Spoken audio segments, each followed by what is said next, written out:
भोर और बरखा, है ना। इसका लेखक कौन है? मीराबाई।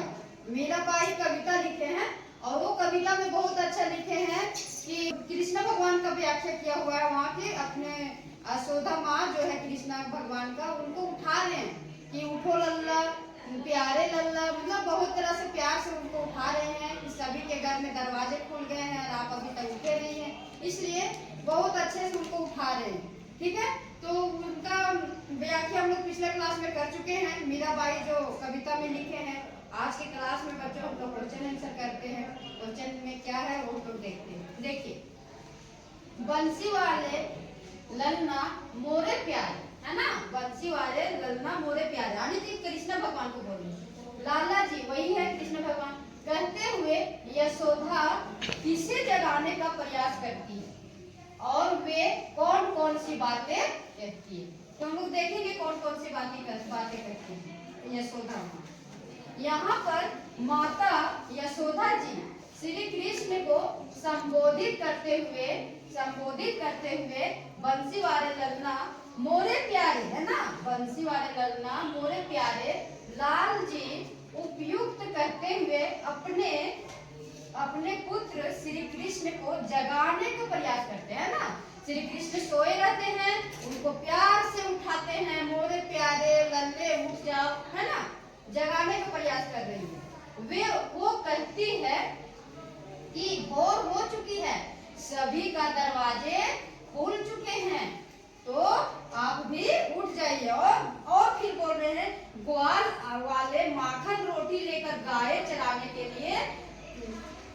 चराने के लिए जाने हेतु तुम्हारा इंतजार कर रहे हैं। इनका कहना है जो ग्वाला होता है ना, जिनके घर में गाय होता है, और वो तो गाय को चराने के लिए कहाँ चले जाते हैं? चराने के लिए चले जाते हैं, रोटी लेकर गाय को चराने ले जाते हैं। जो घर में रोटी रहता है उनको देने के लिए चले जाते हैं। तो बोल रहे हैं वो आपका इंतजार कर रहे हैं, उनका दोस्त होंगे, उनका इंतजार कर रहे हैं। तो यही बोलकर यशोदा माँ है कृष्ण भगवान को, अपने लल्ले को यानी कि अपने पुत्र को जगाते हैं। अब दूसरा क्वेश्चन देखेंगे बच्चे। नीचे दी गई पंक्तियां का आशय अपने शब्दों में लिखे। माखन रोटी हाथ महलीनी गौवन के रखवाली, गौवन मतलब गाय की बोल रहे। अब देखिए आंसर में, प्रस्तुत पंक्ति का आशय यह है कि ग्वाल वालों ने हाथ में माखन रोटी ले ली है और वे सभी गौवे चराने के लिए श्री कृष्ण की प्रतीक्षा में खड़े हैं ना। अब देखिए यहाँ पे भी क्या बोल रहे हैं कि प्रस्तुत पंक्ति में आशय यह है कि ग्वाल वाले ने हाथ में माखन रोटी ले लिए हैं।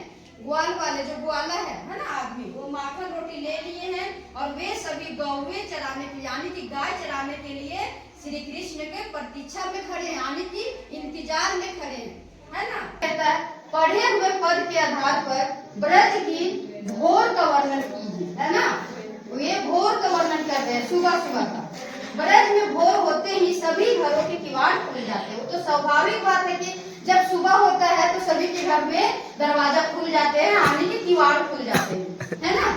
गोपियां दही माखन बिलोने लगती है और गोपियां जो है दही से मट्ठा बनता है ना, वो मिलाकर बनाने लगते हैं, बिलोने लगती है। जो उनका हाथ में जो कंगन जो है वो खनकने का पूरे वातावरण में मधुर लगती है, मधुर संगीत गूंजने लगता है। यानी कि जब माठा बोलते हैं तो उसमें उनका हाथ में जो कंगन रहता है ना, वो गूंजने लगती है और उनका गूंजने से वातावरण मधुर संगीत गूंजने लगता है, मधुर वातावरण सुनाई देता है।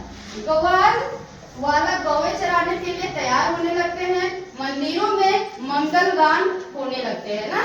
सुबह होते ही सभी गोपियां हैं जो माखन बिलोने लगते हैं, फिर उसके बाद है सो गाय चराने के लिए तैयार होते हैं ग्वाल लोग, और मंदिर में मंगल गान होने लगता है ना। सुबह सुबह सारा कुछ होता है। अब देखिए चौथा क्वेश्चन, मीरा को सावन मन भाव क्यों लगने लगा?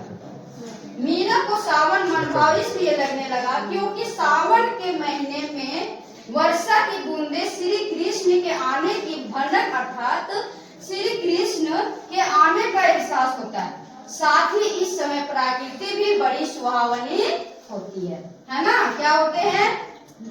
बोल पढ़ते हैं मीरा को सावन जब मनभाव इसलिए लगने लगता है कि क्योंकि सावन के महीने में वर्षा होती है ना बूंदों से, तो श्री कृष्ण के आने की भनक अर्थात श्री कृष्ण के आने का एहसास होता है। साथ ही इस समय का प्रकृति भी बड़ी सुहावनी होती है। जैसे सुबह सुबह का सुहावन मतलब हवा चलती है ना, सुबह सुबह का सुनहरा हवा, वैसा ही बोल रहे हैं। उसका प्रकृति का बड़ी सुहावनी होती है। और पांचवा क्वेश्चन है, पाठ के आधार पर सावन की विशेषताएं लिखी। विशेषताएं क्या क्या वो देखेंगे। प्रस्तुत पद में सावन का बड़ा ही मनोहारी वर्णन किया गया है। सावन के महीने में मनभावन हो रही है। बादल उमड़कर और घूमकर चारों दिशाओं में फैल जाते हैं। बिजली चमकने लगती है, वर्षा की झड़ी लग जाती है ना, और वर्षा की नन्ही नन्ही बूंदें गिरने लगती है। जब बिजली कड़कती है तभी तो बारिश होती है। मतलब पतला पतला जो बारिश होता है कभी कभी देखते हैं, मतलब बारिश होता है कभी कभी बहुत बड़ा बड़ा बूंदे आती है जिससे हम लोग को चोट भी लगती है।